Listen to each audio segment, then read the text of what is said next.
محرم الحرام اخوت، وفا اور قربانی کا مہینہ۔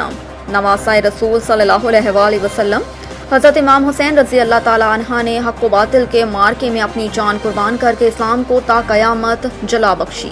امیدوار صوبائی اسمبلی پی پی 198 اور راہ حق ویلفیئر فاؤنڈیشن کے چیئرمین چودھری صغیر انجم اور صدر میاں بابر صغیر نے محرم کی مناسبت سے اپنے بیان میں کہا کہ امام حسین رضی اللہ تعالیٰ عنہ کی قربانی صرف مسلمانوں کے لیے نہیں بلکہ پوری انسانیت کے لیے مشعل راہ ہے۔ ان کا کہنا تھا کہ آج امت مسلمہ کو امام حسین رضی اللہ تعالیٰ عنہ کے پیغام صبر، اتحاد، رواداری اور بھائی چارے کو اپنانے کی ضرورت ہے تاکہ فرقہ واریت اور نفرتوں کو شکست دی جا سکے۔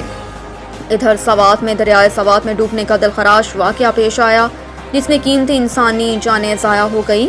راہ حق ویلفیئر فاؤنڈیشن نے غفلت برتنے والی حکومتی مشینری کی شدید مذمت کرتے ہوئے متاثرہ خاندانوں سے اظہار ہمدردی کیا۔